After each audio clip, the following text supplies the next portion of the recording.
A $5,000 suit, a sneer worth $1 million, and a room full of the city's most powerful people. This was the stage Donovan Adler set for his cruelest party game. His target?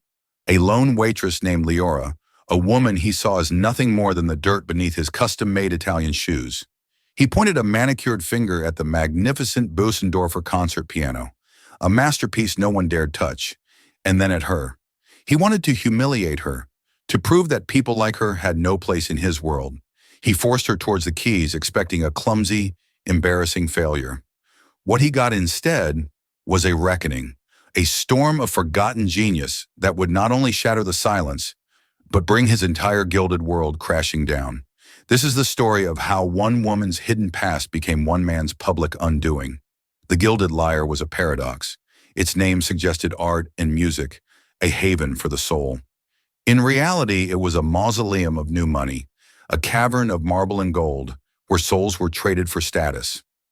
Tonight, it was hosting the engagement party of Donovan Adler and Brielle Davenport, a union that was less a celebration of love and more a corporate merger of two of the city's most formidable family fortunes.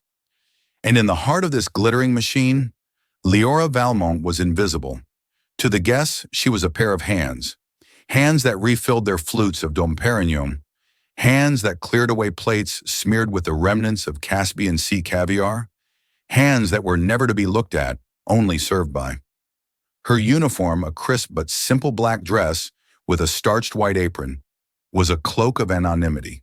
It was designed to make her blend into the shadows, a silent cog in the seamless engine of luxury. But Leora was a universe of secrets. While her body moved with the practiced, weary efficiency of a veteran waitress, her mind was a concert hall. As she navigated the labyrinth of egos and air kisses, a phantom orchestra played in her head. She would catch the rhythm of a guest's impatient finger-tapping on a table, and her mind would instantly compose a counter-melody, a complex fugue that spun out in her imagination. The clinking of crystal glasses became the delicate chimes of a glockenspiel. The low, rumbling drone of 100 self-important conversations became the foundation of a cello concerto.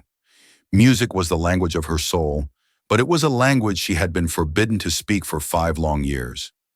Her hands, now calloused from hot plates and harsh detergents, had once been things of wonder. They had been insured for a sum that could have bought this entire restaurant. They had danced over the keys of Steinways and Faciolis in the great conservatories of Europe. They had belonged to the prodigy the critics once called Valmont's Fire, a young pianist destined to etch her name alongside the legends. Then fire had turned to ash, a night of screeching tires, shattering glass, and a silence more deafening than any symphony had stolen it all. It had taken her brother, her duet partner, and shattered the nerves in her left hand, leaving behind a web of scars and a tremor that only she could feel. The physical scars had faded to faint silver lines, but the psychological ones were gaping wounds that refused to close. The thought of performing, of sitting before an audience, brought on a suffocating panic, a phantom pain that was all too real. So she had run. She had abandoned the name, the legacy, and the ghost of the girl she once was. She had come to this sprawling, indifferent city and taken the first job she could find that paid enough to cover the rent on her tiny walk-up apartment. Here, no one knew her. Here, she was just Leora, the waitress.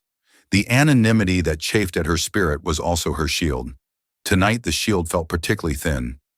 Donovan Adler was a man who radiated a special kind of casual cruelty. He wasn't just wealthy. He was the kind of man who used his wealth as a weapon. He stood near the center of the grand ballroom, a modern-day emperor in a tailored Tom Ford suit. He was handsome in a severe, predatory way, with sharp eyes that didn't just look at people but appraised and dismissed them.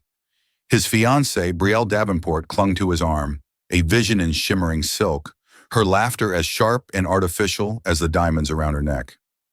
Leora had been warned about them. Don't make eye contact with Mr. Adler unless he speaks to you.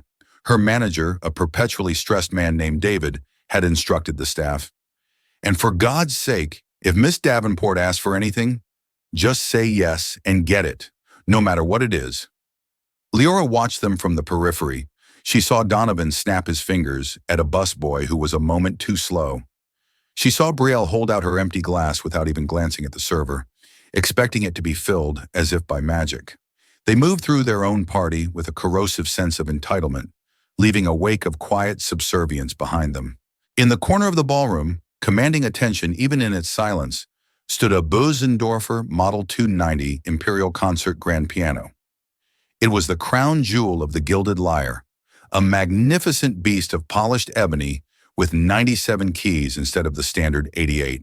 Its lacquered surface reflected the crystal chandeliers like a pool of black water.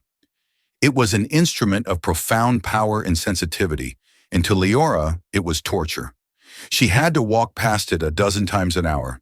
Each time her eyes would betray her, lingering on its elegant form for a fraction of a second too long. She could almost feel the smooth, cool resistance of the keys under her fingertips. Her hands, hidden in the pockets of her apron, would ache with a deep, cellular memory. She could hear its voice in her head, the rich, resonant bass, the bell-like clarity of the treble. It was a siren's call, promising a homecoming that could destroy her. She was clearing plates from a table near the piano when she heard Donovan's voice, a low drawl laced with arrogance, cut through the noise. "Look at that thing," he said to a cluster of sycophants. "Cost me a fortune to have it installed here. The scheduled pianist, some fellow from Juilliard, canceled. A pathetic excuse about a family emergency. Probably just got cold feet." Brielle laughed, a tinkling, unpleasant sound. "Who needs a pianist, darling? The DJ is fabulous. Besides, who even listens to that dreary classical stuff anymore?" "It's about the aesthetic, my dear," Donovan replied, taking a sip of his scotch. "It shows taste." He gestured vaguely at the piano. "It's a prop, a very expensive prop for a world that no longer appreciates real talent." His eyes swept the room and, for a horrifying moment, they landed on Leora. She was frozen, a stack of dirty plates in her hand, her gaze fixed on the piano. She had been caught.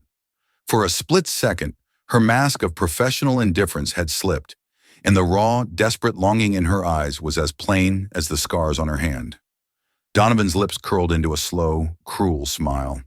He saw her ragged cuticles, the faint lines on her knuckles, the cheap watch on her wrist, and he saw her looking at his piano. An idea, ugly and venomous, began to form in his mind. He saw a target. He saw a game. He saw a way to entertain his guests with a little bit of live, pathetic drama. He lowered his glass and watched her scurry away, his eyes glinting with the thrill of a new hunt. For the rest of the world, this was an engagement party. For Donovan Adler, it was about to become a theater of humiliation, and he had just found his unwilling star. The party churned on, a whirlpool of champagne and superficiality. Leora tried to lose herself in the rhythm of her work, focusing on the simple, grounding tasks. Fold a napkin, pour the wine, clear the plates, repeat. But the weight of Donovan Adler's gaze was a physical presence she couldn't shake. She could feel it on the back of her neck as she served hors d'oeuvres, a predatory focus that made the fine hairs on her arms stand on end. An hour later, the incident she had been dreading occurred. She was approaching a table occupied by Brielle and her friends, a circle of women with identical sleek hairstyles and expressions of bored disdain. Brielle was holding court, gesturing animatedly with a hand weighed down by the colossal diamond Donovan had gifted her. As Leora leaned in to place a fresh bottle of sparkling water on the table, Brielle's hand swept back, knocking a half-full glass of red wine directly onto the pristine, white cuff of a man named Carter Finch, a junior partner at Donovan's firm. The red liquid bloomed across the expensive fabric like a wound. "Oh, for God's sake," Brielle snapped, not at herself, but at Leora. "Look what you made me do, you clumsy girl." Leora froze, the water bottle still in her hand. I'm very sorry, Miss Davenport. I didn't—" "Don't talk back to me," Brielle hissed, her voice low but sharp enough to cut. The other women at the table smirked, enjoying the show. "You servers are all the same. You lumber about like cattle. This is a custom shirt. Do you have any idea what this costs?" Carter Finch, eager to stay in the good graces of his boss's fiancée, waved a dismissive hand, though his jaw was tight with annoyance. "It's nothing, Brielle. An accident."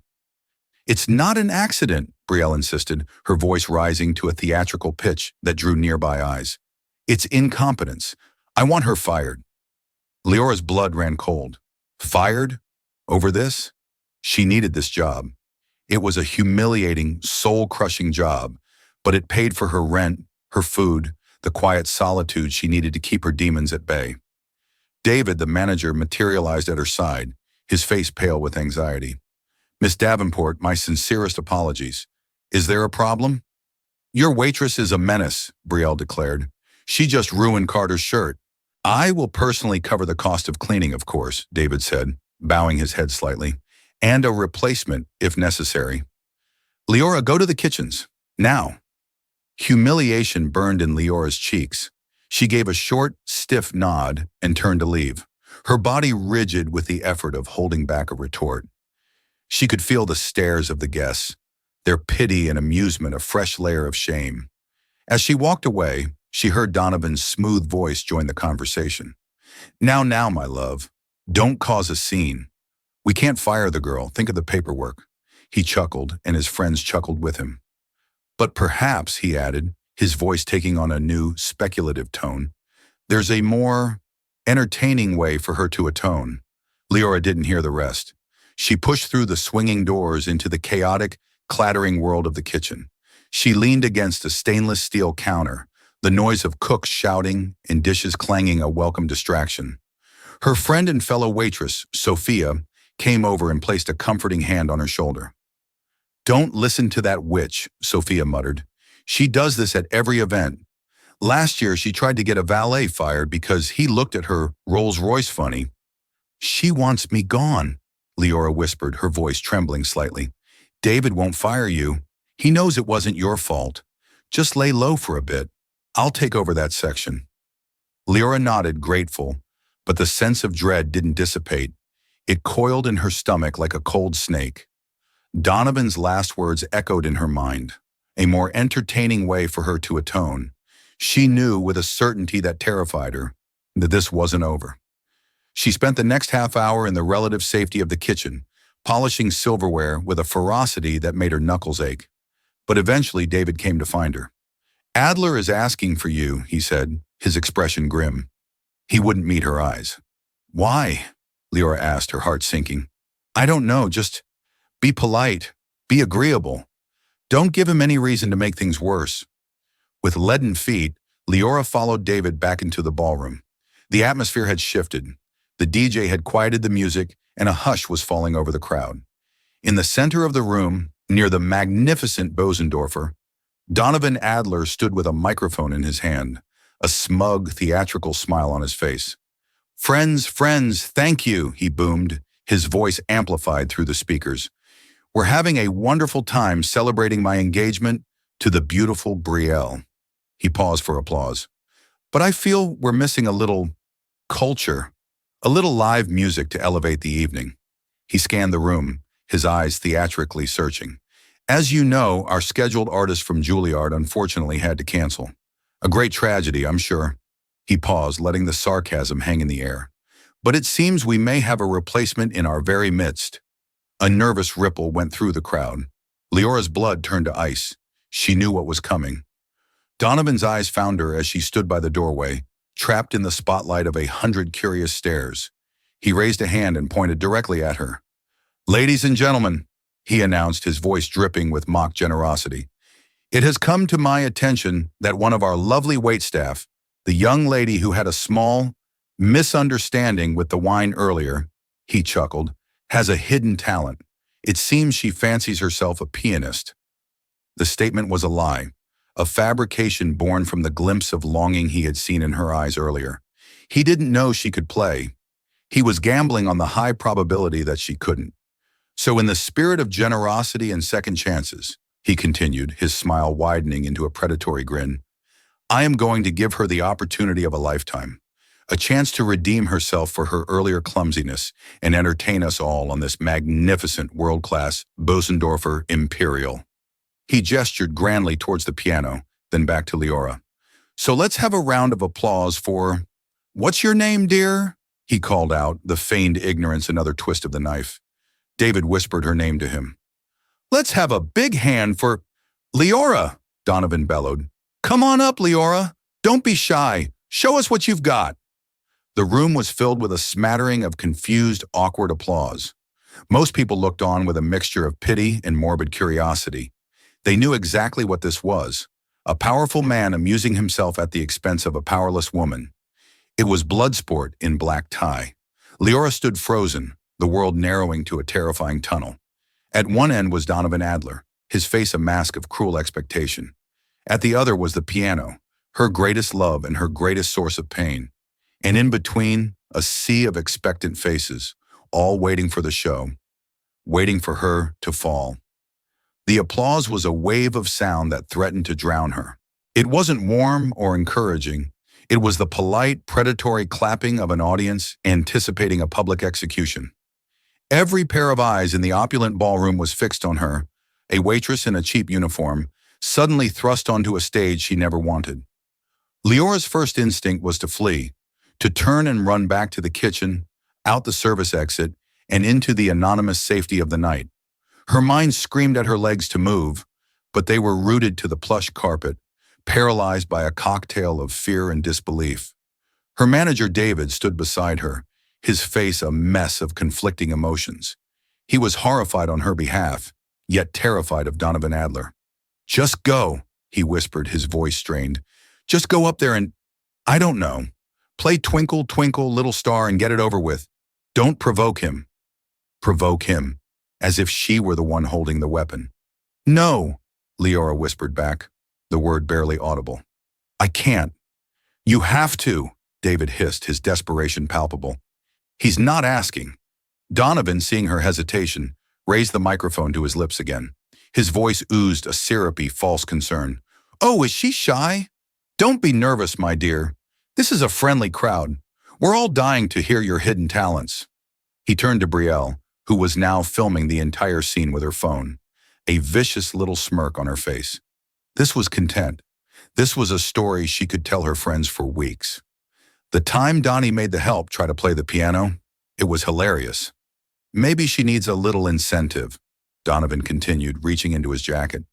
He pulled out a thick alligator skin wallet. He extracted a crisp $100 bill and held it up. "How about this? $100 for one little song. A generous tip for your troubles, wouldn't you say?" The gesture was so profoundly insulting, so dismissive of her humanity, that it broke through the fog of her fear. He wasn't just trying to embarrass her. He was trying to purchase her humiliation. He was reducing the art form that had defined her entire life, the discipline to which she had sacrificed her childhood, to a cheap party trick performed for a tip. A flicker of the old fire, the Valmont's fire, sparked deep within her. The ghost of her mentor, Professor Anatoly Volkov, seemed to whisper in her ear, his voice a gravelly rumble from the past. "Dignity, Leora.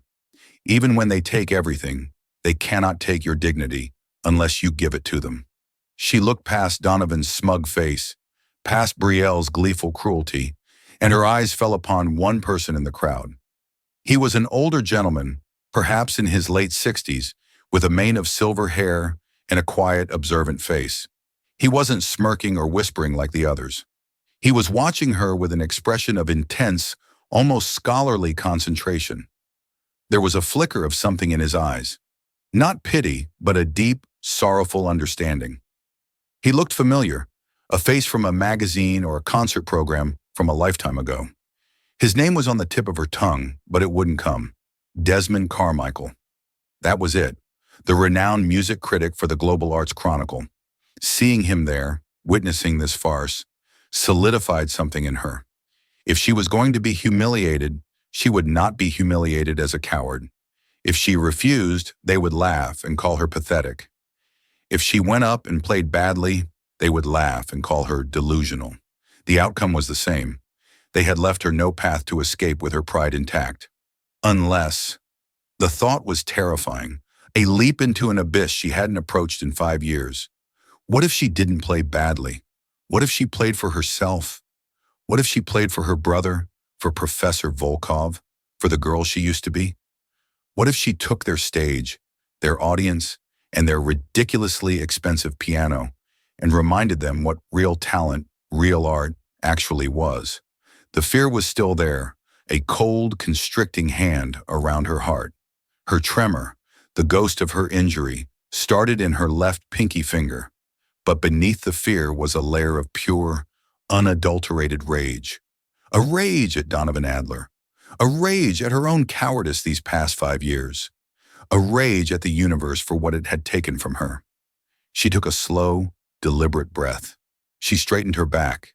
She lifted her chin, and for the first time that night, she met Donovan Adler's gaze directly.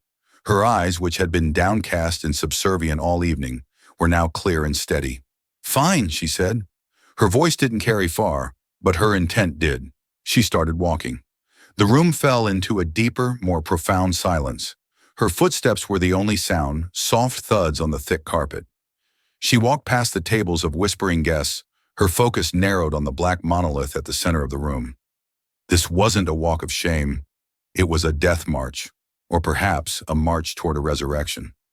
She didn't look at Donovan as she passed him.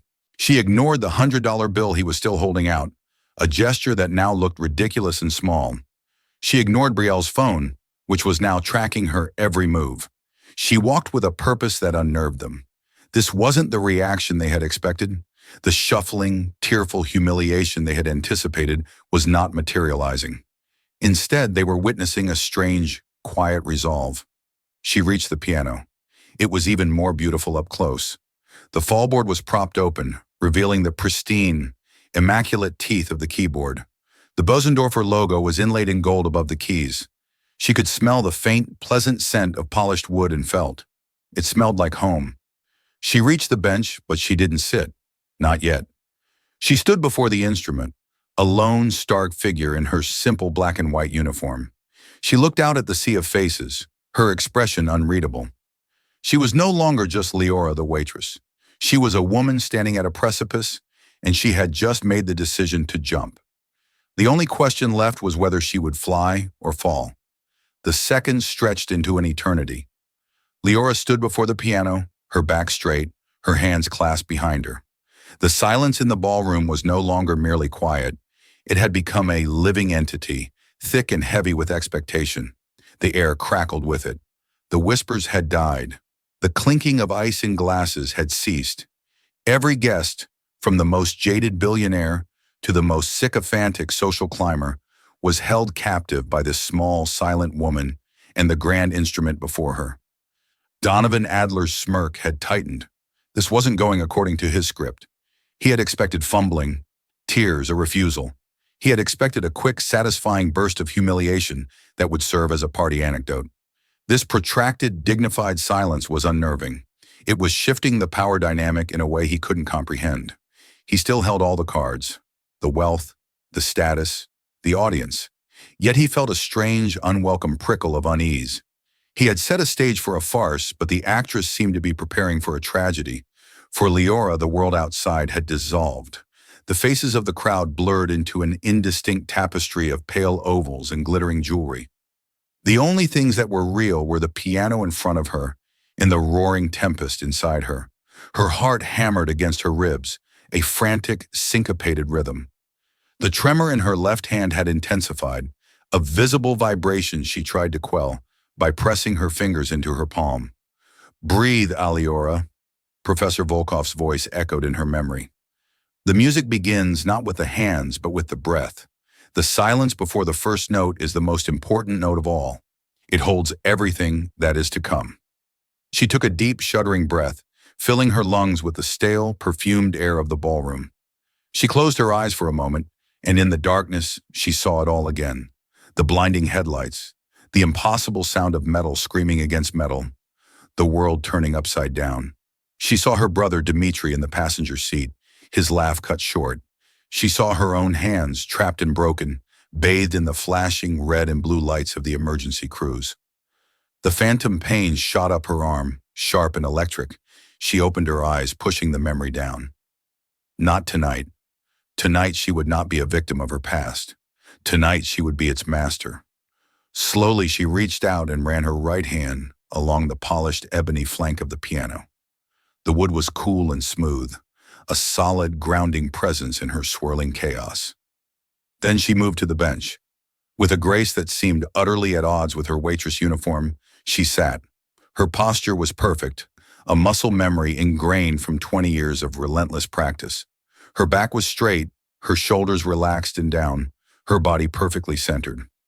She adjusted the bench, sliding it back a fraction of an inch, a small professional gesture that did not go unnoticed by the few knowledgeable observers in the room, including Desmond Carmichael, who leaned forward slightly, his eyes narrowing in fascination. She placed her hands on her lap. They looked alien to her. The right hand was fine, strong, and capable, but the left, the faint, silvery network of scars across the back of her hand, and knuckles seemed to glow under the ballroom's lights. It was a roadmap of her failure, a permanent reminder of all she had lost. Could this hand, this traitorous collection of bone and sinew, still do what she needed it to do? Could it obey her will? Donovan, growing impatient, decided to reclaim control. "Well," he called out, his voice sharp with irritation, "we're all waiting. Even a simple nursery rhyme will do. Just prove you can actually touch the thing." His words were a splash of cold water. They cut through her internal haze and focused her. She looked down at the keyboard. 88 standard keys, plus the 9 extra sub-bass keys unique to the Busendorfer Imperial. A vast, intimidating expanse of black and white. She lifted her hands from her lap and held them poised over the keyboard. Her fingers, long and elegant despite the calluses, hovered a few inches above the keys. The tremor in her left hand was still there, a hummingbird's frantic beat trapped beneath her skin. She could feel it, and she knew the people in the front rows could likely see it. She saw Brielle zoom in with her phone camera, no doubt capturing the damning evidence of her fear. Let them see. Let them see the fear. Let them see the scars. Let them see the trembling. It was all part of the story.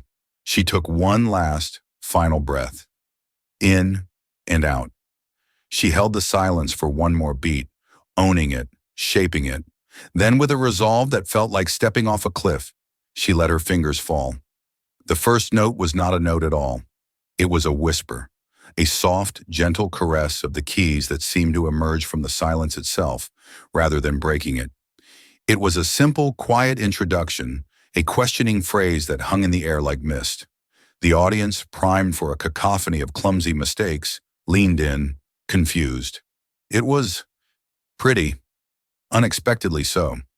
Donovan Adler folded his arms, a flicker of annoyance crossing his face, so she could play a little, a simple melody. It was nothing. Brielle stifled a yawn behind her hand, but Desmond Carmichael's eyes widened. He recognized the opening immediately. It was the calm before the storm, the deceptively simple introduction to one of the most ferocious and technically demanding pieces in the entire piano repertoire. He mouthed the name to himself, a silent, disbelieving utterance, "The Winter Wind." Then it happened. After the gentle 4-bar introduction, Leora's hands exploded. It was not a sound. It was a physical force, a gale of music that ripped through the ballroom and slammed into the chests of every person present. The gentle whisper transformed into a roaring, arctic tempest. Her left hand, the scarred and trembling hand, became a blur, unleashing a torrent of furious, chromatic scales that swept up and down the keyboard with breathtaking speed and terrifying precision. Her right hand hammered out a powerful, heroic melody over the top, a cry of defiance against the storm. The sound that erupted from the Busendorfer was immense, a physical entity that filled every corner of the vast room. The piano, which had been a silent prop all evening, had awakened. It was no longer a piece of furniture. It was a roaring beast, and Leora was its master, her small frame somehow commanding this colossal wave of sound. The effect on the audience was instantaneous and profound. Champagne glasses froze halfway to lips. Conversations died in mid-sentence. Jaws literally dropped. The room, which had been filled with the smug certainty of impending humiliation, was now gripped by a collective, stunned awe. Donovan Adler physically recoiled, taking a step back as if struck. His face, moments before a mask of cruel amusement, was now slack with disbelief. The sneer was gone, replaced by a pale, gaping incomprehension. This wasn't twinkle, twinkle, little star. This wasn't a waitress fumbling at the keys. This was a virtuoso, a world-class, terrifyingly brilliant virtuoso. Brielle's phone, which had been held high to capture the perfect angle of Leora's failure, slowly lowered until it was pointing at the floor. The smirk was wiped from her face, replaced by a look of utter bewilderment. The entertainment she had craved had turned into something else entirely, something she couldn't process. This raw, violent beauty was an alien language to her. Leora was no longer in the ballroom. She was back in the practice rooms of the St. Petersburg Conservatory, the snow falling in thick sheets outside the window. She was with Dmitri, their hands flying over two pianos as they pushed each other to be faster, to be more passionate. She was with Professor Volkov, who stood over her, shouting, "No, Aliora! Not with your fingers, with your soul. The wind has no mercy, and neither should you. Let it tear you apart." And she was letting it tear her apart. All the pain, the rage, the grief, the years of silent suffering, she poured every ounce of it into the music. Her body was a conduit for the storm. Her fingers, no longer trembling, were pistons of controlled power. The scars on her hand were not a mark of weakness, but a testament to her survival. She attacked the keys, her movements economical, yet filled with a passionate, almost violent grace. The music was a primal scream, a declaration that she was still here, that the fire had not been extinguished, only banked. She was playing Chopin's Etude in a minor, Aperture 25, number 11, known as the Winter Wind. It was a piece that demanded not only flawless technical skill, but also profound emotional depth. It was the story of a lone figure battling against an overwhelming, destructive force of nature. And in that moment, it was her story. The guests were spellbound. They were no longer watching a waitress. They were witnessing an act of resurrection. Men and women who dealt in billions of dollars, who controlled markets and shaped politics, were rendered utterly silent and small by the power of the music. They were transported from their gilded cage to a windswept, desolate landscape where a lone human spirit raged against the dying of the light. Desmond Carmichael was on his feet, though he was unaware of having stood. Tears were streaming down his face, unchecked. He was not just hearing a masterpiece being played.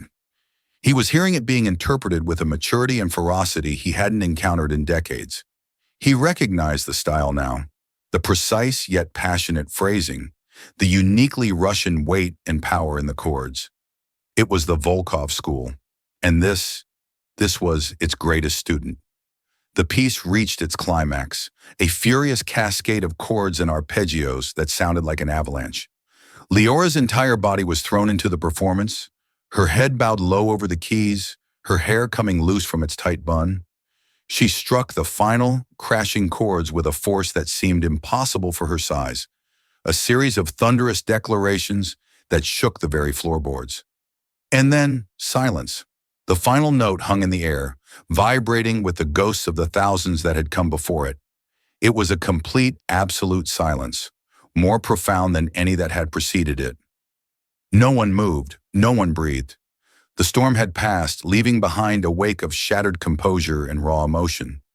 Leora's hands dropped from the keyboard into her lap. Her chest was heaving, her body drenched in sweat. She slowly lifted her head, her eyes dazed, as if waking from a long and violent dream. She blinked, looking out at the stunned faces, and for the first time in 5 years, she was no longer Leora the waitress. She was Leora Valmont, and she had just taken back her soul. The silence held for a full 10 seconds. It was a sacred, breathless vacuum, a collective holding of breath by 200 people who had just witnessed something they would never forget. Then one person began to clap. It was Desmond Carmichael. He stood alone, his hands coming together in a slow, deliberate, resonant applause. It was not the polite patter of a partygoer, but the respectful, thunderous ovation of a true connoisseur. His applause broke the spell. A moment later, another person joined in, then another and another, until the entire ballroom erupted in a deafening, spontaneous roar of applause and shouts of "Bravo!" It was a sound Leora had not heard directed at her in a very long time. It washed over her, and with it came a dizzying wave of release. The tension that had held her rigid for 5 years snapped. Tears welled in her eyes, not of sadness or fear, but of an overwhelming, cathartic relief. She had faced her demon, and she had won.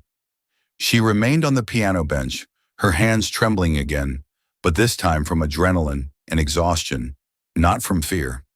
The applause was a physical wave, but she barely heard it. She was looking at her own hands, at the scarred tissue and calloused skin, and seeing them not as broken things, but as instruments of power that she had reclaimed. Through the crowd, a figure was pushing his way forward. It wasn't Donovan. It was Desmond Carmichael. He strode toward the piano with an urgent, determined look on his face, ignoring the people trying to congratulate him or ask his opinion. He reached the piano and stood before Leora, his eyes still wet with tears, shining with an almost manic excitement. The applause began to die down as people saw the famous critic approach the unknown waitress. A new kind of hush fell, one of intense curiosity. "Valmont," Carmichael said, his voice a low, emotional rumble that carried in the quiet room. "You have to be. That left hand, the phrasing, it is the ghost of Volkov." Leora looked up at him, her vision blurry.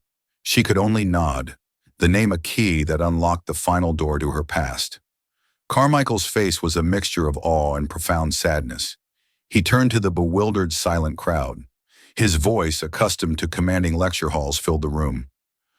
"Do you people have any idea what you have just heard?" he asked, his voice ringing with passion. "You think you just heard a talented waitress play a party piece. You have not." He turned back to Leora, but his words were for the room. "This is Aliora Valmont. 6 years ago, she was the winner of the International Tchaikovsky competition in Moscow, the youngest winner in its history. She was the star pupil of the late, great Professor Anatoly Volkov at the St. Petersburg Conservatory. She was hailed by critics across the globe, myself included, as the most promising pianist of her generation. A once-in-a-century talent." A wave of gasps and murmurs swept through the room. People pulled out their phones, furiously typing the name Aliora Valmont into search engines. On screens, images began to appear. A much younger Leora, smiling, holding a gold medal. Black and white photos of her accepting awards. Glowing headlines from the New York Times and Le Monde. Donovan Adler stood frozen near the edge of the stage area, his face the color of ash. His jaw worked, but no sound came out. He looked from the phone of the person next to him, displaying a concert poster with Leora's face on it, back to the woman in the waitress uniform. The two images refused to reconcile in his mind. The little nobody he had tried to crush for sport was, in fact, a titan in her field. His attempt at humiliation had backfired in the most spectacular and public way imaginable. He had not merely punched down, he had ignorantly swung at a giant and shattered his own hand. Brielle looked as if she had seen a ghost. Her face was a mask of horror. This wasn't a funny story anymore. This was a social catastrophe. She had called a world-renowned artist a clumsy girl and a menace. The video on her phone was no longer a trophy of her cruelty, but damning evidence of her ignorance and boorishness. In their world, a lack of taste was a mortal sin. Carmichael continued, his voice softening as he told the rest of the story. Then, 5 years ago, tragedy struck, a horrific car accident. It took the life of her beloved brother and duet partner, Dmitry Valmont. He paused, looking at Leora with immense compassion. And it severely injured Aliora's left hand.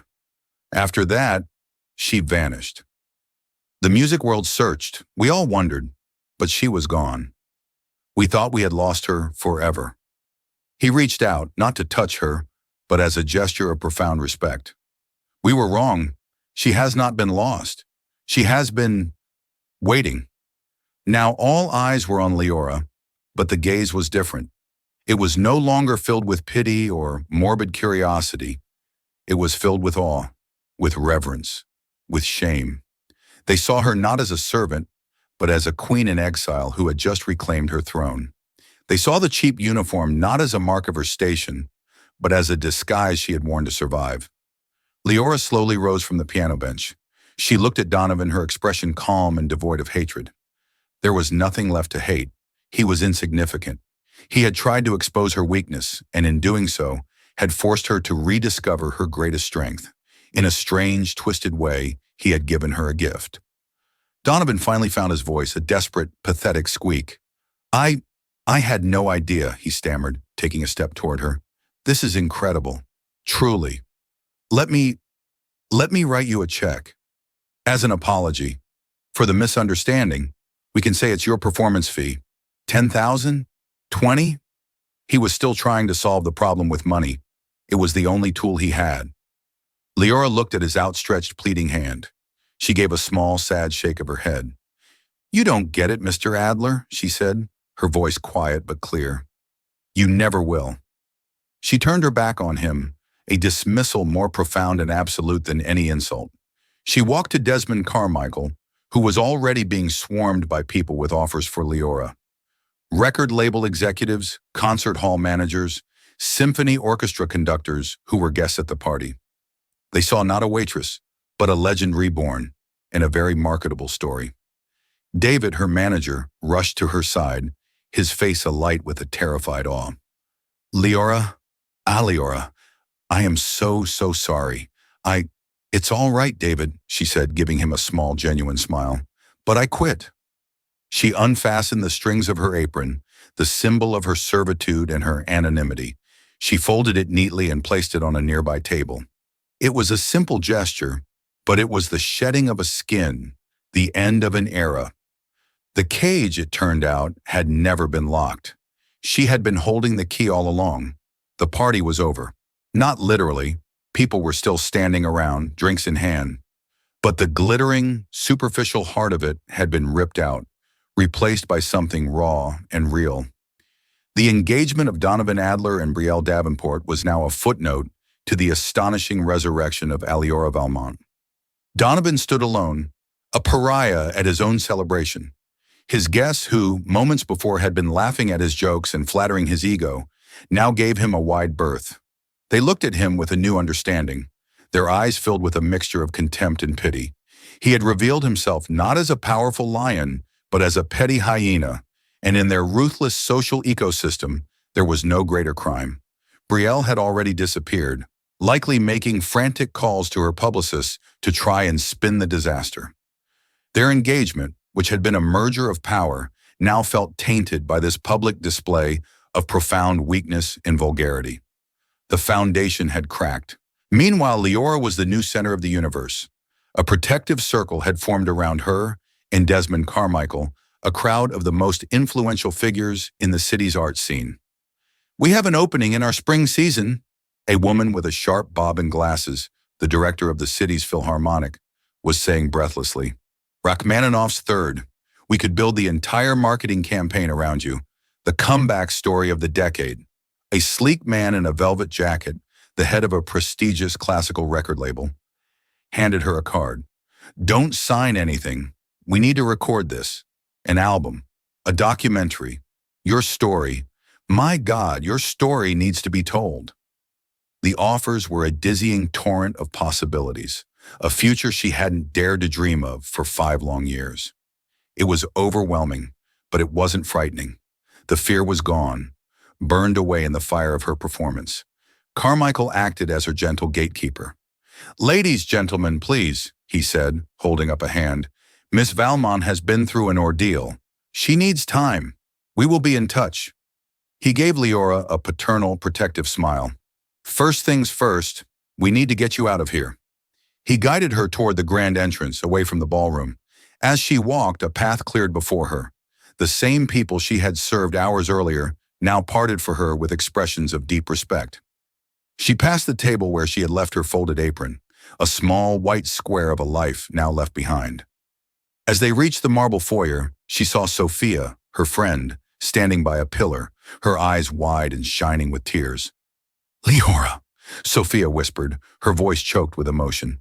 I knew you had secrets, but that? Leora walked over and hugged her. Thank you, Sophia, for everything. Are you going to be okay? Sophia asked, pulling back. I think so, Leora replied, and for the first time she truly believed it. I think I'm finally going to be okay. They stepped out of the Gilded Lyre and into the cool night air. The city lights sparkled, no longer seeming indifferent and hostile, but full of promise. A black town car, summoned by Carmichael, purred at the curb. My driver will take you home, Carmichael said. But first there is someone I need to call. A friend of mine is one of the best hand surgeons in the world, specializing in musicians. That tremor, we need to see if there's anything more that can be done. Not just for your career, but for you. Leora looked at her left hand, which she was cradling with her right. Professor Volkov used to say the scars were part of the music, that they added a story no pampered prodigy could tell. Anatoly was always a romantic, Carmichael said with a soft smile, but I'm sure he would agree that your story doesn't have to include pain. He paused, his expression turning serious. Leora, what you did in there tonight took a kind of courage I can barely comprehend. The world of music is better for having you back in it. Don't ever disappear again. I won't, she promised, her voice firm. She got into the car, the leather seat a world away from the hard plastic of the city bus she usually took home. As the car pulled away from the curb, she looked back at the grand, glittering facade of the Gilded Lyre. Inside, a man's reputation was in ruins. A hollow engagement was crumbling. A world built on sneers and status had been shaken to its core. But Leora wasn't thinking about them. She wasn't thinking about Donovan Adler's humiliation or Brielle Davenport's social nightmare. Their world was small and shrinking, while hers was finally expanding again. She leaned her head back against the seat and closed her eyes. For the first time in 5 years, the music in her head was not a phantom of the past, but a prelude to the future. It was the sound of a new overture, her overture, just beginning. And it was glorious. And so, Leora Valmont walked out of the darkness and back into the light. Not on the arm of a prince or a benefactor, but on the strength of her own 2 hands. She reminded the world, and more importantly herself, that true value isn't measured in bank accounts or designer labels. It's found in the fire of our passions, in the resilience of the human spirit, and in the courage to share our hidden gifts with the world. Donovan Adler wanted to make her a footnote in his story of power, but instead he became a footnote in hers, a cautionary tale about a man who tried to extinguish a star, only to be blinded by its light. We all have a masterpiece hidden within us, a song that only we can play. What's your song? And when will you find the courage to share it? If Leora's story moved you, please give this video a thumbs up, share it with someone who needs to hear it, and subscribe to our channel for more tales of hidden strength and unexpected triumph. Thank you for listening.